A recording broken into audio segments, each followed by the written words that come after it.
So today you have the panel with the future of storytelling.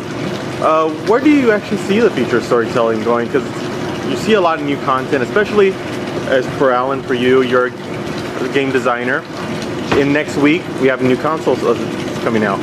So what do you see in the future of that? And first with you. Sure. Well, I think it's all wide open. I mean, that's the exciting thing. The audience is constantly expanding. Technology is always expanding. But storytelling will always really remain, right? Mm-hmm. There'll be new, in terms of the mobile space, mobile is not TV for your phone. It really is a new medium. And it's really this convergence of traditional media, branded advertising, and technology. And so from a content perspective, it's really exciting because of social media and things like that. It really allows you to create content that sparks a conversation and build a community. And once you have that community, then you can really engage, entertain, and influence. So that's what I think is really exciting. Yeah, I kind of echo the sentiments. I mean, when you're making a game now, it's like the story can be delivered in so many different ways because there's so many different mediums. There's Facebook games, there's games on your phone, there's games in your consoles now with the big consoles coming out. It's going to be such a wide open area. I know that the PlayStation is integrating like constant online updates and interactions with other players. Players can come in, they can observe what you're doing, and that can be part of your story. If they're observing, they can do things where they can actually influence what the players are doing on screen. Like, well, I think that guy should pick up the sword, and they can vote on him, getting a power up or a sword or something like that. So having the audience interact with the player too, it's going to change so much. There's so many things you can do now. It's really exciting. Cool.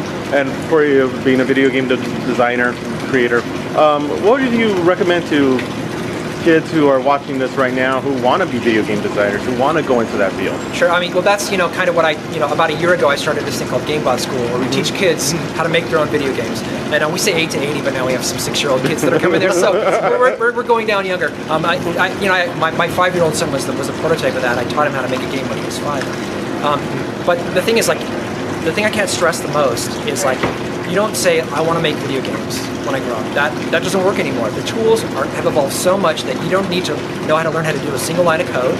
You don't need to know how to do art or anything like that. You can make a game just about a box and a pixel using the tools that allow you to drag and drop and get your ideas out there. The best thing to do is make a video game. And if it's bad, all right, you made a bad video game, make another one, make another one. Eventually you're going to catch up, the tools are going to catch up, and you're going to make an awesome game eventually. And for you, for a final question, with all this new content for technology, you're seeing a lot of people creating their new stuff, actually learning from the past to bring into this new technology for future, who never took a film school class in their life. I mean, is that an exciting time? Do you think it's going to grow, or do you think it's something that you still recommend them to go to a film school to learn the principles and the fundamentals of? Well, yeah, no. I mean, there definitely is a craft to storytelling. I mean, that's one of the things. There is a lot of stuff on YouTube, but a lot of it is professional storytelling. I always love looking at early music videos from the 1980s because back then they were just trying it as they were going. You know what I mean? And that was really exciting. A very inventive time. You think about early TV. Early TV had people from vaudeville trying to get in there. They had people from theater coming in there and all the rest. So and radio, right? So it's the same way now. We're in very much the same space. In a lot of ways, Hollywood is a bunch of scared children in a dark room.